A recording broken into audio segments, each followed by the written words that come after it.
Yes. Good morning, good afternoon, or good evening when anyone watches this. Day 19 is apparently Weird Hat Day in the Advent calendar. On the 19th day of Christmas, my true love gave to me three randoms in a strange hat. Is what it will be. It's the 19th day of the Advent calendar. Ben could not make this one, but I have two very, very close friends, brothers, to help me get through this one. When are they turning up? Mate, I have Stel, my brother from Tottenham Away. How are you, Stel? I'm good, thank you, Brian. Good to be here with you and REZ. I've come prepared this time. Festive jumper, festive football hat, and arguably the best ever Christmas cracker joke you're ever going to get on this show of yours. Okay, we're going to get to that very, very shortly. That is the kind of enthusiasm I like to see. Stel, we got a happy Stel today. And why wouldn't we on this lovely day, which is comical gold with four of the players we're about to talk about. REZ, how are you, brother? I'm all right. Can't complain. I'm wearing a silly hat. What more do you want? I have to say, like I said, I saw Wonka yesterday. I just want to make sure the implements I actually wore this hat when I played a character known as Saucy Jack in a musical known as Saucy Jack and the Space Vixens. Yes, darlings, I'm really that sad. Okay, that's a different show. I want to hear more about that play with a name like that. But still, you alluded to it. Let's hear it. We have the Christmas cracker jokes. Let's hear the best Christmas cracker joke we're going to hear. Can I just say, as a teenager, I actually saw Saucy Jack, but it wasn't a musical.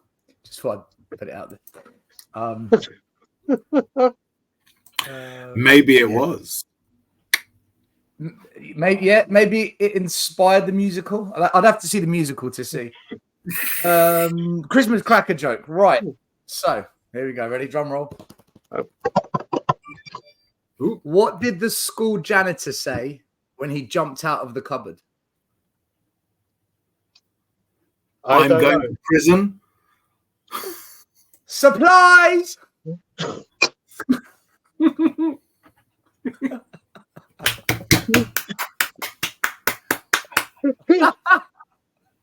That is actually very good. That's my kind of humor. That is very. Oh dear, I'm going to be joking. REZ, you've got. REZ, what's your? Listen, it's the best. I'm dreading my one now. I'm dreading my one. REZ. What's James Bond's favourite Christmas treat? Oh, it's got to be something about octopus, isn't it? Fishy. Oh, that's a good shout. I was trying to think. I don't know what though. Turkey. I can't think. But I'm going along the 00 something. No. Mince pies. Oh, geez. Oh, bloody hell. Okay. I feel. That's a proper Christmas cracker joke, though. That is proper. Yeah. Well, this one is a proper Christmas joke as well, which is spies. How did Mary and Joseph know Jesus's weight when he was born? I don't know. How did Jesus and Joseph and Mary know what Jesus' weight was when he was born?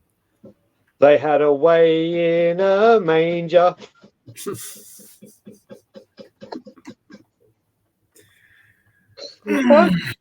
That was a part of my soul dying. I just felt that. Yeah. Still has one. Still has won it. It's you know what? It's between you and Ben. Ben Daniel every time has come up with an Arsenal themed joke.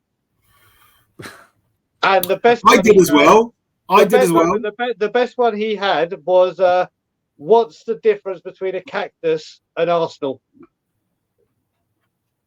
And then Ben said, on a cactus, the pricks are on the outside.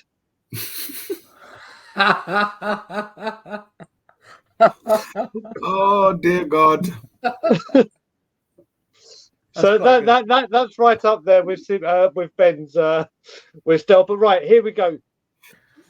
REZ is going to be doing the banners, and like I said, it's comedic value and it's quite recent history. We're going to start with the Argentinian psychopath. Maurizio Tirico. Stel, I'll come to you first. I'll go last. I'll let the guests go first. Stel, what do you remember about good old Maurizio the first. There's something about Tottenham and Argentinians who have got violent conduct issues on the field of play. Yeah. Ricky wasn't that violent. Yeah, Ricky. I forgot about Ricky. During the 90s and onwards era, then. So I'll put a caveat. Yeah. 90s and I onwards. think it was all our defenders, to be honest, apart from Ledley. Jesus Christ. I mean, yeah, he wasn't a good player, but he's one of those players, I guess, where some fans say, oh, you need a bit of shithousery, where I've never understood that. I've never understood how that's a skill or a talent. I think it masks the fact you haven't got skill or talent.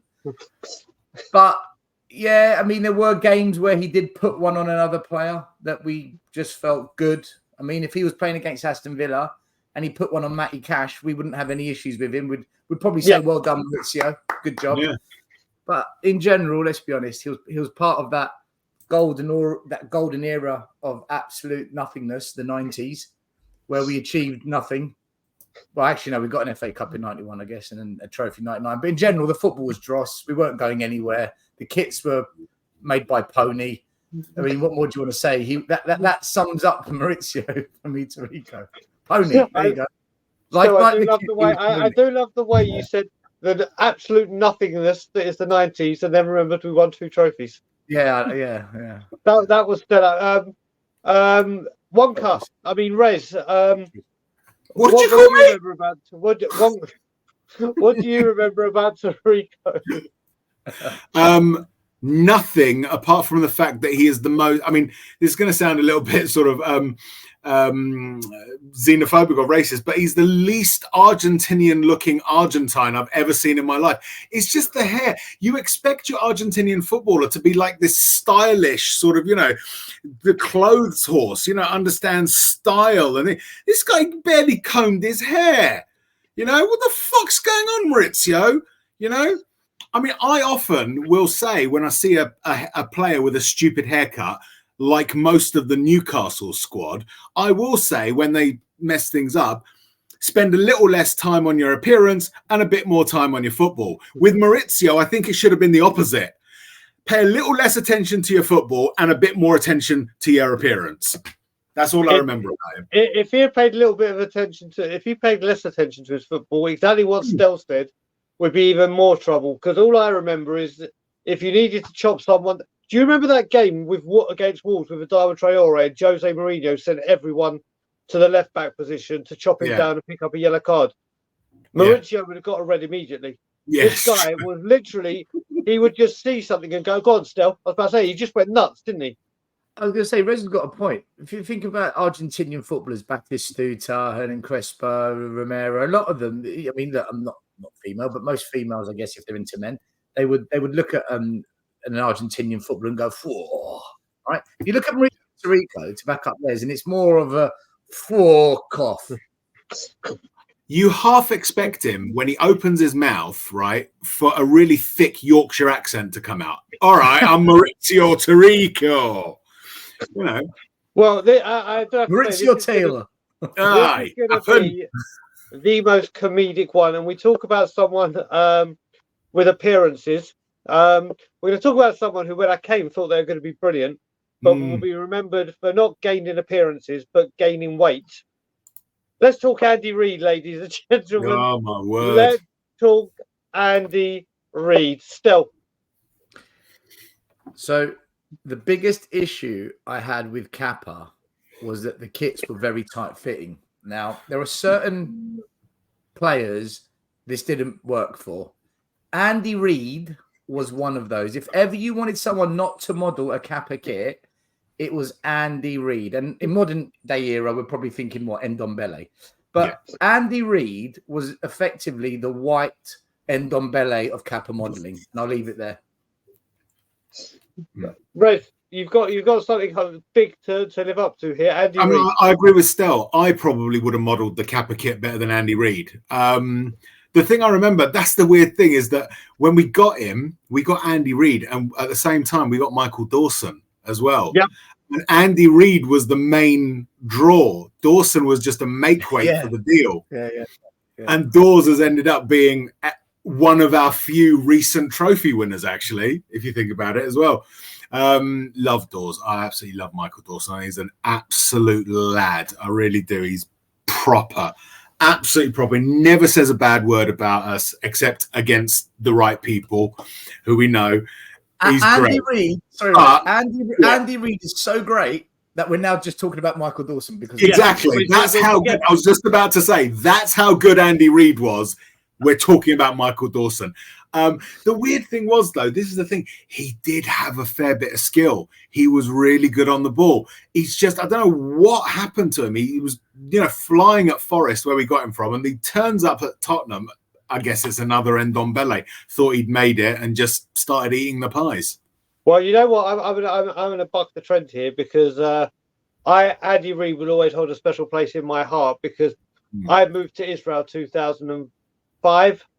2005, and the last game I went to before I moved to Israel was Aston Villa 1, Tottenham Hotspur 5, and he scored a cracker of the 5th goal, and he ran that game. He ran it, and I really thought when we signed him, I thought, here we go, here's a player that could do everything, and little did that turn out to be. But you know what? The next player, I think we all wish would have worked. I'm going to bring this man up. Yeah, go on. I was just going to say, I don't think we should buy players called Andy on the wing anymore because I know Andy Reid was, but we also don't. Andy Sinton was just another version of Andy Reid, really. Yeah. Yep, and you could say anyone beginning with A because look at Andros Townsend. So maybe anyone that begins with AN should not belong.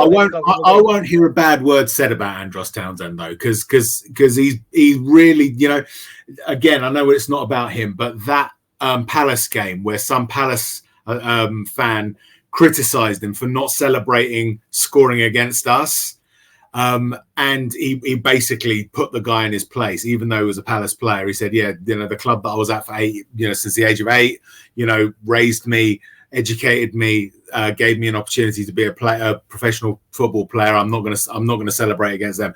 As far as I'm concerned, Andros is proper. As also for that screamer that he scored against Man City. That was for Crystal Palace. But the next one, if you could ever describe a Tottenham Hotspur player, and we had him, and it was his attitude. But this guy, how bad did we all want this man, Adel Tarab? This guy was a magician still. Do you know what's funny about this guy? I'm in a coach's WhatsApp group, and one of the guys, I'm going to give him a shout out, James Hugh. He's a massive QPR fan. He's always been banging on about QPR. He always kind of felt out of place because most of the guys in the group are Spurs, United, Arsenal, Liverpool, all the usual suspects, right? But he's always banging about QPR. And just for a period of time, I thought, all right, come on, I don't want to make him feel left out. So I did watch a bit of QPR during that period, and it was when Adel Taarabt was there. Adel Taarabt at QPR tore the Championship apart. He was phenomenal. If there was a Messi of the lower leagues, it was him. Like, I'm not even exaggerating. Adel was a phenomenal player in the Championship, like unbelievable. I kind of wonder whether or not he got a fair crack at Spurs and whether we gave up on him too soon, because without a doubt, you're right. He's a flair player that never really, I think, got a fair crack at Spurs. And maybe the environment, the timing was wrong, but someone like Adel Taarabt in a team under Poch or under Postecoglou, I think, top player. Big time. Rez, what do you remember of Taarabt? He's one of those that carried a lot of promise, but never made it. He's like, and we've had a fair few of those. Remember John Bostock? Oh, Johnny Bostock. Again, just players with promise that never sparked to life, whether it was attitude. I think he was a bit ill-served at Tottenham, because I remember he came in under, what's his face? It was, it was under Yol, actually, that he got his first games for us. And then Ramos took over, didn't even give him a squad number. And then Redknapp brought him back into the squad. I think it was, he was the wrong player for us anyway at the time, because we were still in so much turmoil. You know, we had Yol, Ramos, Redknapp, just in quick succession to each other and stuff, and it was just it was not the right time for a player of his type to be trying to ply his trade with Spurs. And we didn't. I mean, we did loan him out to QPR before he joined them permanently, but it was too late. It was too little, too late. He should have been out there developing long before he put on a Spurs shirt, and then maybe he could have been a bigger player than he was. So yeah, it was just, again, it's just one of those that the trajectory just does that. All I will say very quick, because you've all touched it, I can't really emphasise like what Stel said about the Messi of the Championship, is this guy made Dele Alli nutmegs look like they were amateur. This guy could nutmeg anything. Literally anything. Didn't matter how much room you gave him, he would nutmeg you. He was the king of it. And I say, if we had given him just that time, right, the right management behind him, or the right team around him, he could have been a star for us. But now we're getting to our very near future. Near future, recent past. We are right now in the very near future. I am predicting what we're going to do. Very near to it. We're very close to it still. But I'm going to go back to our recent history. Recent past. Near future, modern, recent past. There we go, still. And this is a guy I really love. I loved Sebastian Bassong. Stel. So Bassong, right, he's an interesting one because he's not Dawson, Ledley, Romero, Van der Ven kind of levels, but he's not Anthony Gardner. Black Kirches. Kirches, Clement Longap. He's kind of that in between. No, stop being nasty to Longley. Not on this channel. Clement Longap is the worst player I've ever seen. Back to you, Stel. We can talk about Clement Nectarine boy later. But he's Bassong is that you're not good, but you're not shit. You're like it's do you want to go out for steak or do you want a pot noodle? Pot noodle, a hamburger, McDonald's, something like that. About pot noodle, like a Bombay Bad Boy or something. He's kind of Bassong's like Nando's. Don't mind it. All right. Like a Nando's. Yeah, that's what I mean. I like a Nando's, but it's not steak. It's not Chateaubriand. It's not. So listen to him getting all poncy. I love his food. I love his food. That's maybe how we should rate players now, not 1 to 10, but caliber of meal. Yeah. If you think of like a nice, sexy Parisian milfay, or for the bottom of the ray, bottom of the milfay, milfoy, milfay, or a bottom of the range kind of. Just something like an everlasting, like a gobstopper. They're just crap gobstoppers. I don't rate them. He's more of that middle ground. He's a Kit Kat. You don't mind a Kit Kat. So Bassong is. He's gone from pot noodle to Kit Kat. You're doing a sweet and savoury version still. Look, do you know what? In fact, I'm going with that. Bassong for me was just Kit Kat. There you go, Rez. You've got some beating to do now. Oh no, there's very little that I can really add. I mean, again, he's one of those players. We've had a fair few of them at Spurs where you really, really want him to do well, and they never do. He was one of those. He's a good lad. Look, 70 games. That's not bad, I suppose. 2 and a bit seasons. Went off to Norwich. Was thing. I don't feel too sorry for players like that because they get to do a job that they enjoy for the most part and they get paid well for it. So, okay, if they don't win anything, I'm not that bothered by it. Yeah, he was all right. No ill feeling towards him whatsoever. I just wished him luck with everything he did when he left. All right, so let me. You spoke food. You spoke bit of that. I'll add a bit of context saying that. His first goal ever in his debut against Liverpool, part of a 2-1 win. And part of the central defensive team that got us to the Champions League for the first time ever. Ever. Yeah, true. Now, so this guy in his first season, Brian, Kit Kat. It's Kit Kat. Yeah, It's not the final. It's not the final. It's not failure. It's qualification. It's Kit Kat. Do you know what? I might go as far as to say he's more bangers and mash for me. Bangers and mash. I'm more of a savoury than a sweet man. So I'm going to give him, on a scale of a Twiglet to a Chateaubriand, he's a bangers and mash. Is that with or without onion gravy? Oh, with. Right, okay, bangers and mash ain't bangers and mash without onion gravy. Yeah. But now we are going to talk about someone. The comedy is over. This guy is gravy. I'm getting so good at this. It's like we do this for a living, guys. Who would have thought this? Let's talk about someone who everyone is going to remember very, very fondly. Let's talk about the GOAT. Let's talk about Moussa Dembele still. This is crêpe Suzette flambe, right? This is the pièce de resistance of French cuisine, right?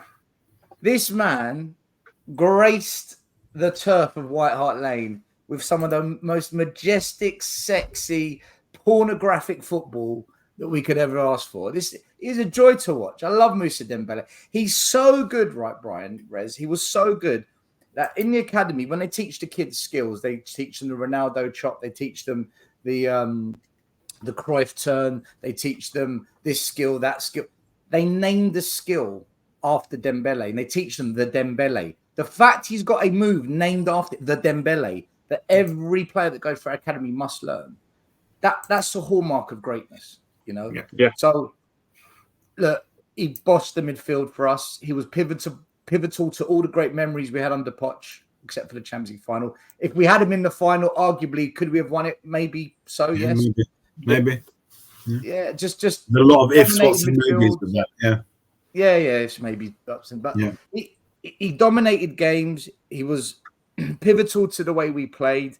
We missed him as soon as we lost him. We still haven't properly replaced him, in my opinion. And that performance against Arsenal and beat them 1-0 at Wembley, where he ran the show against Arsenal, I'll never forget. Moussa Dembele is probably in my top 5 best ever Spurs players that I've watched. Big talk, Red. There's nothing in that I would even come close to disagreeing with. The man was a footballing god, right? That whenever he had the ball, I mean, you know the expression, it was glued to his feet. I half expected refs to check, right, that he hadn't been pouring super glue on his boots, right? He got the ball, that's it, right? The ball was being progressed, okay? And I have I get very, very abusive when I watch football, right? I have a deep, abiding hatred for the opposition, no matter who they are. It could be as inoffensive as, I don't know, Macclesfield, right? But as far as I'm concerned, they deserve nothing but death while we're playing them.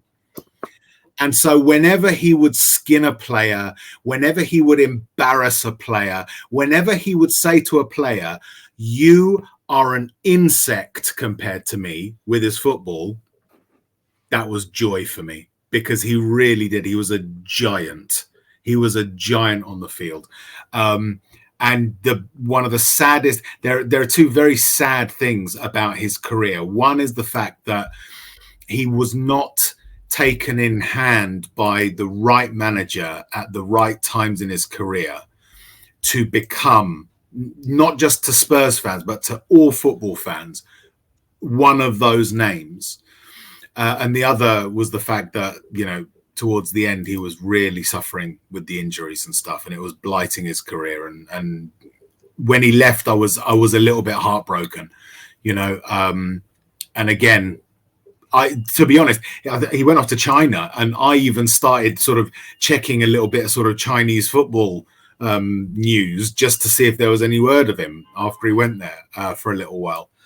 So yeah, sadly missed when he left. Wish we could have a player of his ilk, but I don't think they exist, to be honest. I think he was a one-off. You see, when people talk about generational talents, Yeah, yeah. Dembele is closer to that than some of the names that are bandied about nowadays so easily. So thing is like, you don't even know what it means. Go and watch that boy. Go and watch that man play. Then you know what a generational talent is. Name me a player that can keep the ball, that could keep the ball, throw off any challenge, and still also play with that amount of skill. Name me one player who can do that. Then we'll talk about whether or not they're generational talents or not. Yeah, I mean, for me, I remember we bought him as an attacking midfielder. That's what he came as when we scored his first goal against Norwich. Everyone was jumping. But then when we put him back as a holding midfielder or a deeper midfielder, my God, if he could have had longer with Sandro before he got his injury, that first partnership was devastating. No one get through it until Sandro got his knee injury. And if he had Wanyama for a season or two before, then that partnership for me would have been there's very few players. I will always say my biggest regret in Tottenham Hotspur history is never seeing Gareth Bale live. My biggest blessing, honour and privilege is seeing Gaza. Moussa Dembele comes a very close second to this because you know when people go, "Oh, when you watch a match, you don't see what he's doing unless you're there live. You don't see this. You only see." I've been to games where when you watch Moussa Dembele off the ball as well as on the ball, he is one that if you watch him live, you get a whole different understanding of just how good he was. I've seen him have 3 players and he's just like with the arm, whatever, and a quick turn of direction, he's away. I mean, we got to remember his goal scoring wasn't the greatest, but he did score crackers. Brian, that volley, God stuff.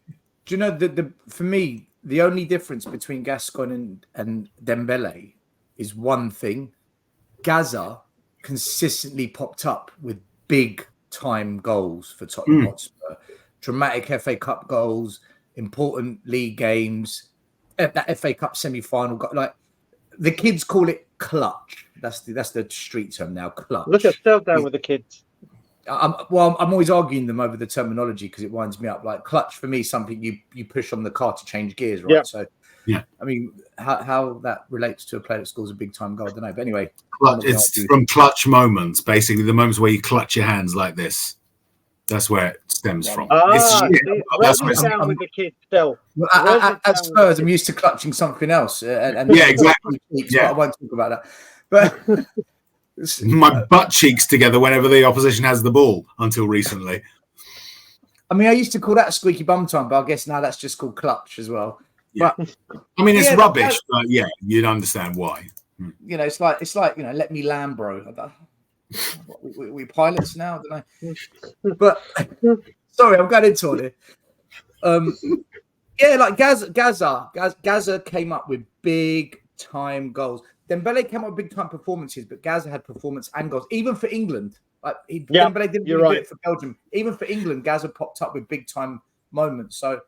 Yeah, could it not be argued though? Could it not be? I know the thing is that you got to remember about Dembele is that he started as a striker, I believe, right? When he first started his career, and he was known to be able to find the back of the net. Could it not just have been the fact that he played a lot further back? I mean, Gaza was, was a more sort of forward player than Dembele was. I didn't have any doubts about Dembele's ability to score because, as you say, he scored some absolute belters.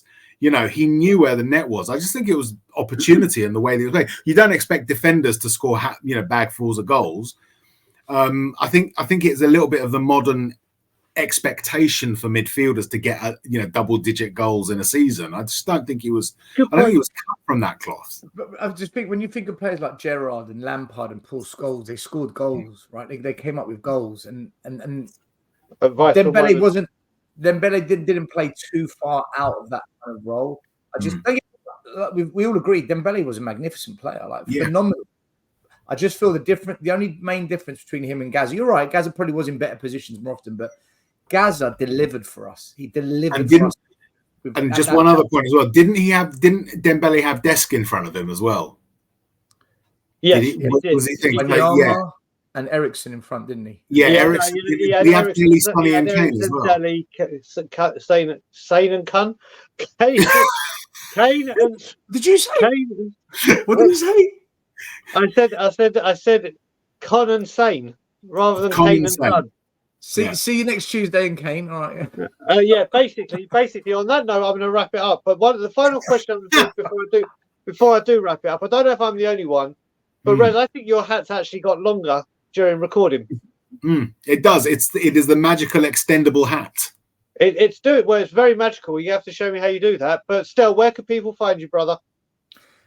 Do you know no one's ever going to go on a show with a hat like Rez? Like this, you might see someone with a different coloured one from a different fan club. Yours is standard party cracker. Christmas. Yeah. No one's. Yeah, sorry, Christmas cracker. No one's going to have Rez's hat. That's like it's a one-off. It's like people watching admire, embrace it. Because you are never going to see a hat like that again. Right? Well, put it this way, you're never going to see a stream like this today. It's been about hats and types of meals, basically. That's what this first stream has been about. Types of food to rate players. I think if Stel was gonna describe Moussa Dembele, I think he'd probably call him a steak with just not enough pepper sauce on it. No, he was the crêpe Suzette flambe. Yeah. Okay. There you go. You don't pay attention. That must be. I see what he did there. Not enough pepper. Not quite. Yeah, all right. I see what he did. Not enough pepper. So, where can people find you, brother? Tottenham Away. I was going to say we go live on a Monday, but this is being broadcast on a Tuesday, so that would be pointless. But just Tottenham Away. There you go. YouTube channel. There you go. It was a great show last night, Stel. Great show you did last night. Really enjoyed it. Rez. All right. Yep. I'm with you now. I'm with you. Yeah. Well, where can people find? Where can people find you? Abusing refs, causing trouble for the man, vandalizing trains, places like that. Usually, I'm around. I am available if you want to discuss my rates. Don't just buy me some jammy Dodgers and we're good. I'm around. If anyone needs to know where Rez is, he's somewhere. Is what I think. Can I ask Rez one question before we end the stream, please? Yes. Rez, it says underneath your name, I love Jamie Carragher. He's a warrior. Yes. Can you explain that to me? Because yes, I can. Okay. Have you guys, from like Norse mythology and stuff, the god Loki? Yes. Yeah, Loki, yes. Yeah, so Loki is like described as like the god or the embodiment of mischievous spirits, right? Mm-hmm. You know that, yeah? Yeah. Right. I happen to live with one, the embodiment of the spirit of mischievousness, right? Okay. And she has access to various things like my WhatsApp, my phone, my computer. Your privacy. And so basically, she is essentially trying to engineer some kind of reputation for me that I love Jamie Carragher. You guys can't actually hear it, but she's actually sat next to me giggling her head off at the moment. So basically, what you're saying is the whole thing is Kim. I've got to stop doing that. Kim, Brian, you're not supposed to talk about Kate. Shit. Basically, it's Kim marking her territory. And on that note, it's basically it's like doing stuff like walking around Sainsbury's, and putting on alien voices to frighten the other shoppers during Christmas. That's not a bad idea. I might go do that, but not at Sainsbury's. We don't have them here in Toronto. But you come to my Sainsbury's. Normal people do that. Yes, I know. That's the thing. I mean, I did say. I mean, we went shopping at Sainsbury's in Camden. We just came back from shopping at Sainsbury's in Camden. Oh, so no one batted an eyelid. Yeah, that's it was. In fact, if we'd been walking around normally, they probably would have noticed more. Exactly. Yes, with all the wondrous and marvelous things that being with Kim does bring, right? Amongst that is also basically her sending pictures of Jamie Carragher to my friends from my WhatsApp account. There we go. She even just to really put it in perspective, she even sent herself a picture of Jamie Carragher from my WhatsApp account. you know what? Rez and Kim are the modern day Mork and Mindy. There we go. And is. what a way to It is end a that. bit We'll like say like, comment, share, Mindy. subscribe. And I'm not saying that at the moment because I've remembered it's the advent calendar. Ta-da!